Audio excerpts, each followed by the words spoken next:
আসসালামু আলাইকুম প্রিয় দর্শক, জানিয়ে দিব এখনকার আলোচিত সকল দেশীয় খবর। শুরুতেই জানিয়ে দেব সংবাদ শিরোনামগুলো। ডাকসুকে বেশ্যাখানা বলা জামাত নেতার দুঃখ প্রকাশ। ভোট চাওয়া নিয়ে চুয়াডাঙ্গায় জামাত বিএনপি সংঘর্ষ, আহত 14। আওয়ামী লীগ ছাড়া নিরপেক্ষ ও অংশগ্রহণমূলক নির্বাচন সম্ভব নয় বললেন জাপা মহাসচিব। এবং সর্বশেষ জানাব, বিভিন্ন স্থানে ছড়িয়ে পড়েছে সহিংসতা। 4 জেলায় নির্বাচনী সংঘাতে আহত 45। প্রিয় দর্শক, এতক্ষণ দেখছিলেন সংবাদ শিরোনামগুলো, এখন জানাবো বিস্তারিত খবর। ডাকসুকে বেশ্যাখানা বলা জামাত নেতার দুঃখ প্রকাশ। ঢাকা বিশ্ববিদ্যালয়ে কেন্দ্রীয় ছাত্র সংসদ ঘিরে দেওয়া কুরুচিপূর্ণ বক্তব্যের জন্য দুঃখ প্রকাশ করেছেন বরগুনা জেলা জামাতের সহকারী সেক্রেটারি মোহাম্মদ শামীম আহমদ। নিজের ফেসবুক আইডিতে দেওয়া এক পোস্টে তিনি তার মন্তব্যের ব্যাখ্যা দিয়ে দুঃখ প্রকাশ করেন। শামীম হাসান তার পোস্টে বলেন, গত শনিবার রাতে বরগুনার পাথরঘাটে এক নির্বাচনী জনসভায় আমার এক বক্তব্যকে কেন্দ্র করে অনেকে মর্মাহত হয়েছেন। উল্লেখ্য, বিগত স্বৈরাচারী সরকারের আমলে ঢাকা বিশ্ববিদ্যালয়ের সংলগ্ন সোহরাওয়ার্দী উদ্যানে মাদক সেবন ও অনৈতিক কারণকাণ্ড নিয়ে বিভিন্ন সময়ে গণমাধ্যমের সংবাদ প্রকাশিত হয়েছে।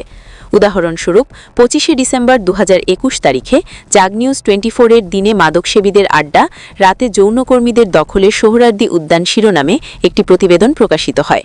এছাড়া অতীতে ঢাকা বিশ্ববিদ্যালয়ের আবাসিক হল ও ক্যাম্পাসে ছাত্রলীগের কিছু নেতাকর্মীর মাদক সেবনে জড়িত থাকার ঘটনা সামনে এসেছে এবং সে সময় প্রশাসন আইনশৃঙ্খলা বাহিনী প্রয়োজনীয় ব্যবস্থা নিয়েছে।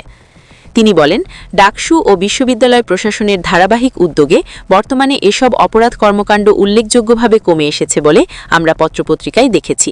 এই বিষয়টি উপস্থাপনের ক্ষেত্রে আমার শব্দচয়ন ও প্রকাশভঙ্গিতে অনিচ্ছাকৃত কিছু ভুল হয়েছে। এরকম অনভিপ্রেত ভুলের কারণে সংশ্লিষ্ট সবার কাছে আমি আন্তরিকভাবে দুঃখ প্রকাশ করছি। ভবিষ্যতে আরও দায়িত্বশীল ও সমীচীন ভাষা ব্যবহার করার চেষ্টা করব, ইনশাল্লাহ। জামাতের এই নেতা আরও বলেন, ঢাকা বিশ্ববিদ্যালয় বাংলাদেশের সর্বশ্রেষ্ঠ বিদ্যাপীঠ। নারী পুরুষ নির্বিশেষে এই বিশ্ববিদ্যালয়ের শিক্ষার্থীরা দেশ ও জাতির সামগ্রিক উন্নয়নে গুরুত্বপূর্ণ ভূমিকা রেখে চলেছেন।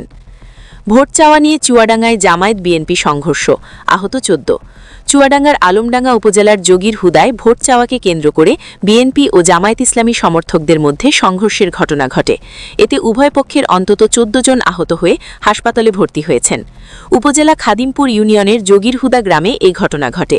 এ ঘটনায় বিএনপির আহত নেতাকর্মীদের দেখতে চুয়াডাঙ্গা সদর হাসপাতালে ছুটে আসেন চুয়াডাঙ্গা 1 আসনে থানা শীষের প্রার্থী শরীফুজ্জামান শরীফ। অন্যদিকে জামাত ইসলামীর 5 জন সমর্থক আহত হয়েছেন বলে জানিয়েছেন চুয়াডাঙ্গা 1 আসনে জামাত ইসলামীর মনোনীত প্রার্থী অ্যাডভোকেট মাসুদ পারভেজ রাশেদ। তারা বলেন, ওল্টু মাসুদ বাদশাহ আরিফুল ইমরান। অ্যাডভোকেট মাসুদ পারভেজ বলেন, আমাদের কর্মী সমর্থকেরা ভোটের প্রচারণে ছিল। এ সময় বিএনপি সমর্থকরা তাদের ওপর হামলা চালায়। আমাদের 2টি মোটরসাইকেল ভাঙচুর হয়। মোট 5 জন আহত হয়েছেন। তাদেরকে উদ্ধার করে আলমডাঙ্গা উপজেলা স্বাস্থ্য কমপ্লেক্সে ভর্তি করা হয়। এর মধ্যে একজনকে উন্নত চিকিৎসার জন্য কুষ্টিয়া মেডিকেল কলেজ হাসপাতালে রেফার করা হয়েছে। চিকিৎসক কফিল উদ্দিন বলেন, কফিল উদ্দিন নামে একজন প্রত্যক্ষদর্শী বলেন, আমাদের গ্রাম যোগীর হুদা গ্রামের জয়নালের বাড়িতে জামাত ইসলামীর বেশ কিছু নারী কর্মীরা ভোট চাইতে যান। এ সময় তারা জয়নালের পরিবারের সদস্যদের নিকট বিকাশ নাম্বার চান এবং বলেন, এই নাম্বারে টাকা দেবেন আর এই টাকায় তোমাদের সংসার চলবে বলে জানান তারা। এ সময় আমাদের এলাকার লোকজন বিষয়টি প্রতিবাদ করেন। এরপরেই একটি কালো মাইক্রোবাস ও মোটরসাইকেল যোগে জামায়াতের নেতাকর্মীরা এসে অতর্কিত হামলা চালায়। আওয়ামী লীগ ছাড়া নিরপেক্ষ ও অংশগ্রহণমূলক নির্বাচন সম্ভব নয় বললেন জাপা মহাসচিব। জাতীয় পার্টির মহাসচিব ব্যারিস্টার শামীম হায়দার পাটোয়ারি বলেছেন, আওয়ামী লীগকে যে প্রক্রিয়া নিষিদ্ধ করা হয়েছে তা আইন ও সংবিধানের সম্মতি হয়নি। দেশের একটি বৃহত্তর রাজনৈতিক দলকে বাইরে রেখে কখনো নিরপেক্ষ ও অংশগ্রহণমূলক নির্বাচন হতে পারে না। এটি আইনের শাসন ও গণতন্ত্র উভয়কেই বাধাগ্রস্ত করছে। শামীম হায়দার পাটোয়ারি বলেন, একজন আইনজীবী হিসেবে আমি স্পষ্টভাবে বলতে চাই, রাজনৈতিক প্রতিযোগিতা থেকে একটি বড় দলকে বাদ দেওয়া মানে নির্বাচনী নিরপেক্ষতাকে প্রশ্নবিদ্ধ করা। এর ফলে জনগণের মধ্যে বিভ্রান্তি তৈরি হচ্ছে এবং গণতান্ত্রিক চর্চা দুর্বল হয়ে পড়েছে। তিনি বলেন, নির্বাচন শুধু ভোট গ্রহণের নাম নয়, এটি জনগণের আস্থা ও অংশগ্রহণের বিষয়। বর্তমান সরকারের সমালোচনা করে জাপা মহাসচিব বলেন, সরকার ফ্যাসিবাদী আচরণ করছে, পরিকল্পিতভাবে নির্বাচনকে নিয়ন্ত্রণ করার চেষ্টা করছে। আমরা জীবনের ঝুঁকি নিয়ে নির্বাচনে নেমেছি। জনগণকেও সাহস নিয়ে ভোট কেন্দ্রে যেতে হবে। এই নির্বাচনে ভোট ইঞ্জিনিয়ারিংয়ের আশঙ্কা রয়েছে, যা ঐক্যবদ্ধভাবে প্রতিহত করতে হবে। নির্বাচনী পরিবেশ নিয়ে সংখ্যা প্রকাশ করে বলেন, জাতীয় পার্টিকে সারা দেশে বিভিন্নভাবে কোণঠাসা কোণঠাসা করার অপচেষ্টা চলছে। একটি পূর্ব পরিকল্পিত ও পূর্ব নির্ধারিত নির্বাচন আয়োজনের আলামত দেখা যাচ্ছে। এটি একটা ইঞ্জিনিয়ারিং ও ম্যানুফ্যাকচার্ড নির্বাচনের দিকে যাচ্ছে, যেখানে জনগণের ভোটাধিকার গুরুত্বহীন হয়ে পড়তে পারে। যিনি এই নির্বাচন প্রশাসনে পরিণত হয়, তাহলে জনগণকে ঐক্যবদ্ধ হয়ে রুখে দাঁড়াতে হবে। জনগণের ভোটাধিকার ও গণতন্ত্র রক্ষায় জাতীয় পার্টি অপসীম থাকবে।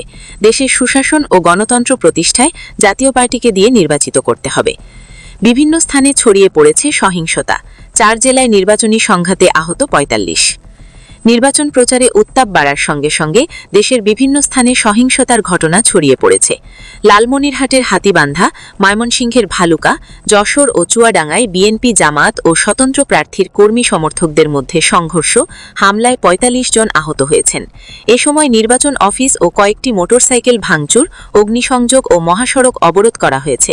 দুটি স্থানে ব্যানার, ফেস্টুন ছিঁড়ে ফেলার ঘটনায় জেলা ও সহকারী রিটার্নিং অফিসারের কাছে অভিযোগ দিয়েছেন প্রার্থীরা। এছাড়া চাঁদপুরে, ফরিদগঞ্জে বিএনপি প্রার্থী সমর্থকদের বাড়িতে স্বতন্ত্র প্রার্থীর সমর্থকদের হামলা, ভাঙচুরের প্রতিবাদে মানববন্ধন ও সমাবেশ হয়েছে। ব্যুরো ও প্রতিনিধি পাঠানো খবর। রংপুর ও লালমনিরহাট হাতীবান্ধা উপজেলার টোংভাঙ্গা ইউনিয়নের কসাইহাটি এলাকায় রোববার বিকালে আজিমুদ্দিনের বাড়িতে জামায়াতের কয়েকজন নারী কর্মী গণসংযোগ করেন। এ সময় তাদের পরিচয় জানতে চাওয়াকে কেন্দ্র করে প্রথমে কথা কাটাকাটি হয়। পরে খবর পেয়ে বিএনপি ও জামাতের স্থানীয় নেতাকর্মীরা ঘটনাস্থলে গেলে পরিস্থিতি উত্তপ্ত হয়ে ওঠে। এক পর্যায়ে ধাওয়া, কাল্টা ধাওয়া ও সংঘর্ষে জড়ায় দুই পক্ষ। প্রায় 1 ঘণ্টা ধরে চলা সংঘর্ষে ভাঙচুর করা হয় 3টি মোটরসাইকেলে। এ সময় বিএনপির নেতা জালাল উদ্দিন, স্বেচ্ছাসেবক দল নেতা কাজল, খতিবুর রহমান, নাজমুল হাসিব, সোহেল রানা সহ আরও অনেকে আহত হয়েছেন। আহতদের হাতীবান্ধা উপজেলা স্বাস্থ্য কমপ্লেক্সে বিভিন্ন ক্লিনিকে নেওয়া হয়েছে। এদের মধ্যে 3 জনের অবস্থা আশঙ্কাজনক হওয়ায় তাদের কুষ্টিয়া মেডিকেল কলেজ হাসপাতালে রেফার করা হয়েছে। হাতীবান্ধা উপজেলা কমিটির জামায়াতের আমির রফিকুল ইসলাম বলেন, যুবদল ও বিএনপির কিছু নেতাকর্মীরা আমাদের নারী কর্মীদের হেনস্থা করছে।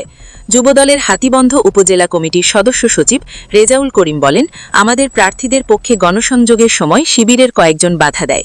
আমাদের বয়োজ্যেষ্ঠ নেতা জালাল উদ্দিন সহ কয়েকজনকে পিটিয়ে তারা আহত করে। লালমনিরহাট পুলিশ সুপার আসাদুজ্জামান আসাদ জানান, বিষয়টি তদন্ত করে আইনি ব্যবস্থা নেওয়া হবে। যে কোনো মূল্যে নির্বাচনের পরিবেশ স্বাভাবিক রাখা হবে, তাই আইনের ঊর্ধ্বে নয়। ভালুকা বিকালে পৌরসভার 9 নম্বর ওয়ার্ডের কানার মার্কেট এলাকায় বিএনপি ও স্বতন্ত্র প্রার্থীর সমর্থকদের মধ্যে সংঘর্ষ হয়েছে। এতে দুপক্ষে 23 থেকে 25 জন আহত হয়েছেন।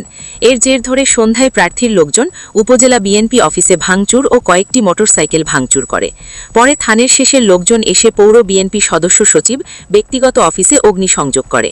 এ সময় সিড স্টোর, জমির দিয়া ও ভালুকা পৌরসভার কলেজ এলাকায় প্রায় 1 ঘণ্টা ধরে মহাসড়ক অবরোধ করেন তারা। পরে পুলিশ ও সেনাবাহিনী নিয়ে পরিস্থিতি নিয়ন্ত্রণে আনে। স্বতন্ত্র প্রার্থী মোহাম্মদ মোর্শেদ আলম জানান, প্রতীক পাওয়ার পর উপজেলার বিভিন্ন এলাকায় তার প্রচার কর্মীদের উপর হামলা করা হচ্ছে। উপজেলা বিএনপির যুগ্ম আহ্বায়ক মুজিবুর রহমান মঞ্জু জানান, মোর্শেদ আলমের নেতৃত্বে ভালুকায় সন্ত্রাসের রাজত্ব করা হয়েছে। 2টি সংসদীয় আসনে জামায়াতের প্রার্থীর কর্মীদের ওপর হামলা চালান, ফেস্টুন ছিঁড়ে ফেলার অভিযোগ উঠেছে। রোববার ঝিকরগাছা ও সদর উপজেলায় এ ঘটনা দুটি ঘটে। 2 ঘটনায় জেলা ও সহকারী রিটার্নিং অফিসারদের কাছে অভিযোগ দিয়েছে কর্মীরা।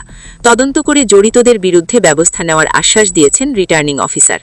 যশোর 2 আসনে ঝিকরগাছায় যুবদলের নেতাকর্মীদের বিরুদ্ধে জামায়াতের মহিলা কর্মীর ওপর হামলার অভিযোগ ওঠে। দুপুরে পৌরসভার 5 নম্বর ওয়ার্ডে কীর্তিপুর গ্রামে দাঁড়িপাল্লা প্রতীকে ভোট দিতে চাইতে গেলে হামলা করা হয় বলে দাবি করা হয়েছে। আসনে জামায়াতের ইসলামী প্রার্থী আব্দুল কাদেরের ব্যানার, ফেস্টুন ছিঁড়ে ফেলার ঘটনা ঘটেছে। চুয়াডাঙ্গা 1 আসনে আলমডাঙ্গা উপজেলার খাদিমপুর ইউনিয়নের যোগীরহুদা গ্রামে জামায়াতের নারী কর্মীদের নির্বাচনী প্রচারণাকে কেন্দ্র করে সংঘর্ষের ঘটনা ঘটে। বিকালে দাঁড়িপাল্লা প্রতীকের পক্ষে ভোট চাইতে গেলে বিএনপি সমর্থকদের সঙ্গে তাদের উত্তপ্ত পরিস্থিতি বাগবিতণ্ডা হয়। এক পর্যায়ে দেশীয় অস্ত্র নিয়ে সংঘর্ষে জড়িয়ে পড়েন উভয় পক্ষের কর্মীরা। এতে উভয় দলের অন্তত 5 জন আহত হয়েছেন। আহতদের মধ্যে রয়েছেন খাদিমপুর ইউনিয়নের যোগীরহুদা গ্রামের শামীম হোসেনের স্ত্রী রিক্তা খাতুন, মানিক মিয়ার স্ত্রী মুক্তি খাতুন, মতিয়ারের ছেলে রাব্বি ও হাসিবুল হকের ছেলে মানিক মিয়া। প্রিয় দর্শক, এই ছিল এখনকার গুরুত্বপূর্ণ নিউজ। আরও গুরুত্বপূর্ণ নিউজ নিয়ে ফিরছি কিছুক্ষণের মধ্যে। নিউজগুলো সবার আগে দেখার জন্য এই চ্যানেলটি সাবস্ক্রাইব করে আমাদের সাথে থাকুন। ধন্যবাদ।